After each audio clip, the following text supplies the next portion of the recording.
happening, tabletop gamers? My name is LeunameGames. Welcome back to LeunameGames. Today I'm going to teach you how to play the two-player deck-building game Star Realms by Robert Dougherty and Darwin Kastle and published by White Wizard Games. In Star Realms, each player is a commander of their own space armada that's not very impressive. Just a bunch of scouts and a couple vipers. But you're going to be using those ships to acquire better ships and bases to attack one another to try to reduce your opponent's authority to nothing. Let's get to the table and let's see what's in the box. To set up the game, you're first going to need to prepare the player decks. Both players start with the same number of cards and type of cards in their deck. Each player starts out with 2 Vipers, which are worth combat, and then 8 Scouts, which are worth coins to help them buy more ships. Have each player shuffle those 10 cards into a single deck. Make sure it's face down. This will be your starting deck. Next, you need to prepare the trade row. There's this massive deck of cards that contain a whole bunch of better ships and bases, which I'll explain later. And basically what you're going to do is you're going to shuffle this deck and then place it face down between the players. And then you are going to draw 5 cards to make up the trade row. Now, normally you would just place them all in a straight line, but to save some space, I decided to just set them up like this. There's also a deck of Explorer cards. They're all the same. Just simply take that deck and put it next to the trade row. Next, you need to give each player 50 authority. There's a bunch of authority cards that come with the game, and they come in denominations of 1, 5, 10, and 20, and they are double-sided to help you keep track of them. And the easiest way to set this up is to give each player 1 20, 2 10s, a 5, and 5 1s. Once you've done everything I've said earlier, you will choose a player to go first. That player will draw 3 cards for their first turn. The second player will draw 5 cards for their first turn, and you are ready to begin. On your turn, you can play as many cards as you like from their hand. Because there's no cost to play them, you can just simply lay them face up in front of you. The cards will give you one of 3 types of resources or a combination of them. Some cards will give you coins or what's known as trade. The trade can be used to buy better ships out here or bases from the trade row. You can buy as many ships and or bases as you can afford. If you were to buy any new ships or bases, all the ones that you've purchased will go into your discard pile. The cost of each ship and base is shown here in the top right corner. It's vital that the trade row always have 5 ships in it. So anytime you acquire a new ship, immediately draw a new card to replace the one you've gotten. The second resource in the game is combat. Combat are on cards that have a little target on them.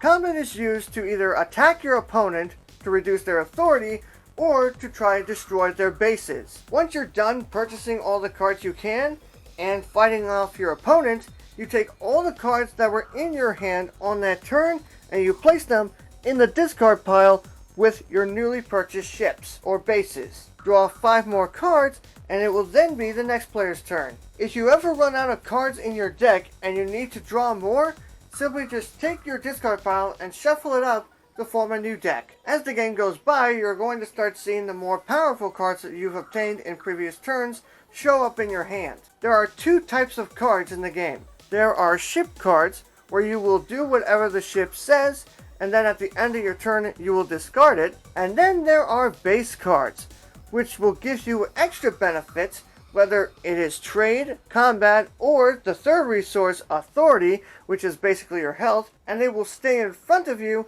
until your opponent destroys them. There are also 2 types of bases. There are normal bases, which have a silver shield in the bottom right corner, and then there are bases called outposts that have a black shield in the corner. What's different about these 2 is that the ones with the silver shield, your opponent can destroy, but they're completely optional. You don't have to destroy them. Outposts, however, protect you. As long as you have an outpost out, your opponent cannot attack you or your other bases until every outpost in front of you is destroyed. In order to destroy an outpost, you have to attack it with as many combat as the outpost states on the shield at one time. There will always be a chance that some ships and some bases will have extra symbols on the bottom left corners.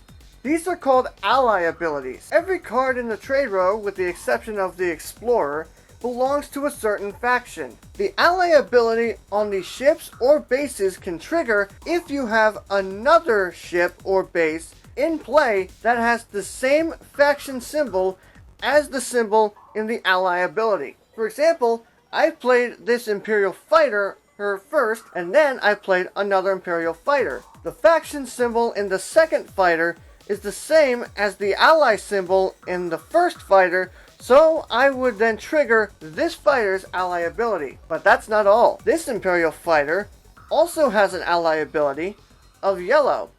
This one is also yellow and it's still in play. That would mean that the first Imperial Fighter would also trigger the second Imperial Fighter's ally ability. So for example, if these two Imperial Fighters were all I played on my turn, I would get 8 combat in total from these two cards, because both cards are triggering each other's ally abilities. There's also a chance that some cards will have a trash can on the bottom left corner here.